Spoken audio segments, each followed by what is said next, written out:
Hey, I'm Marissa, and I've been watching Share My Story for the last few weeks. And today, I want to tell you my story of how I lost one half of my brain.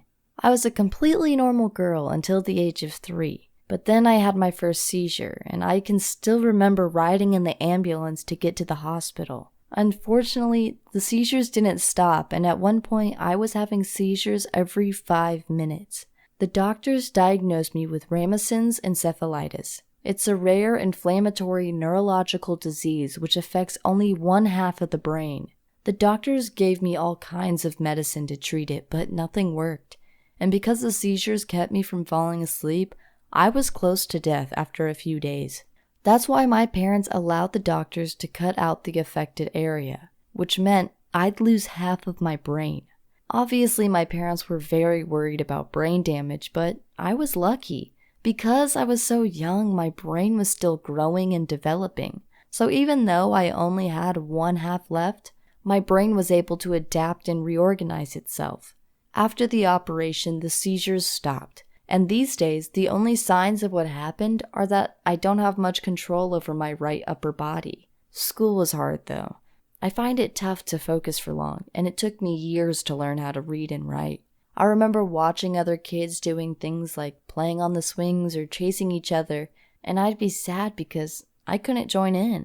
My parents didn't have it easy either. I had lots of mood swings growing up, and sometimes I even threw scissors and forks at them, because whenever I was angry, I lost all my self-control. The doctors explained it by saying that my prefrontal cortex was still damaged by the brain operation I had as a 3-year-old kid. But despite my many flaws, I'm always trying my best to be a positive person. I'm constantly joking and I always have a smile on my face. That's because I know how lucky I am to be alive, even though I lost half my brain.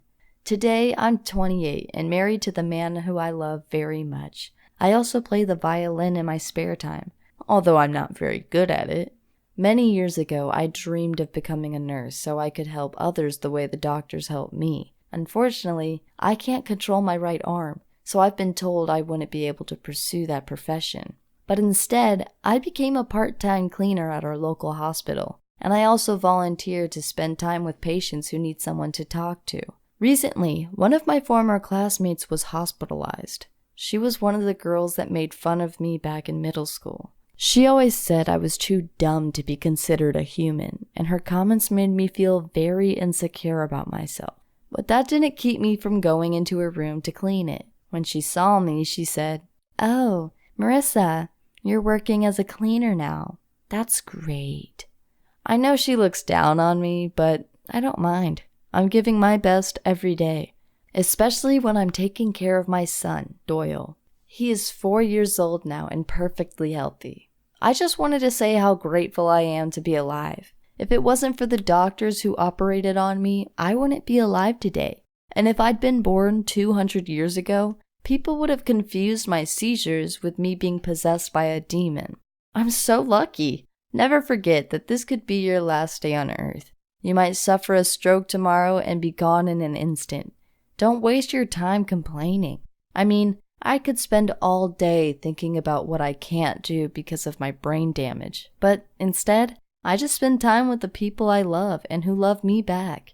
I have a simple but good life, and that's all that matters to me. Thank you for listening to my story. Please subscribe to this channel for more animated stories.